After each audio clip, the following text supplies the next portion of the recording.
Agri officer agri ஏன் இதை சொல்ல வரேன்னா அக்ரி ஆபீசர்ல எங்கிட்ட கேட்டுருக்காங்க இது என்ன மண் இந்த புலக்கை மண்புழு புலக்கை காட்ட உங்களுக்கு என்ன சொல்ல தெரியலீங்க அதான் உண்மை. அதாவது வந்து அவர் கூட இருந்து பார்த்து தெரிஞ்சுக்கிட்டீங்கன்னா அவ்வளவுதாங்க நீங்க விவசாயி ஆயிட்டீங்க கரெக்ட்டுங்களா? ஒரு நாள் வந்து நம்மளோட இருந்தீங்கன்னா நீங்க டாக்டர் பட்ட உங்களை தேடி அங்க இருக்கிற 1000 பேர் உங்களை தேடி வருவாங்க. இப்ப என்னை தேடி வரானா நான் சாதாரண ஒரு படிப்பாளி கிடையாது, ஒரு 10வது படிச்சிருக்கேன். சரி, என்னுடைய சுய சிந்தனையில தான் இன்னைக்கு 70 80 வயசு ஆட்கள் நம்மளை தேடி அண்ணா அண்ணா ஃபோன் பண்றாங்க. கல்விங்கிறது ஒரு ஒரு சின்ன உபயோகம் தானே தவிர அனுபவ அறிவு அப்படிங்கிறது எத்தனை வருடம் இதை பண்ணலாம்? யாரும் இயற்கைக்கு மாறுறங்கிற பெண்ணாக கெமிக்கலுக்கு வந்து வேலையே இல்லாம போயிடும். வருமானம் கூடி வருமானம் கண்டிப்பா கூடி வரும். குறைமான டெஃபினட்டா குறையாது. இருக்கு அடுத்த கட்ட என்னோட பாத்தீங்கன்னா 420 கிராம் தான் தேங்காய் வந்துருதுங்க. சரி, இப்ப 460 வந்து 500 வந்து 520 வந்துருச்சு. அவ்வளவு வந்துருச்சு கிராம். எனக்கு ஆச்சரியமா இருக்கு.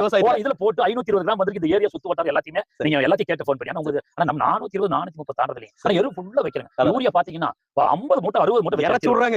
யூரியா வச்சு ஏத்திடுவாங்க. பொட்டாசி கிருதுன்னு வச்சிருவாங்க. வெச்சுமே வர மாட்டேங்குதுன்னா நீங்க என்ன சொல்றீங்க? 520 கிராம் அப்படின்னு கணக்கு போட்டு சொல்லுங்க. இப்ப காய் வியாபாரிகளும் முந்தானே ஒரு வாக்குவாதம் கண்டிப்பா வராதுங்க. நீ அவுட் பண்ணி பாக்கு போட்டு பாருங்க. பார்த்து போயிட்டாங்க. பாக்கு போட்டு மத்த அவுட் பண்ணி விட நம்ம என்ன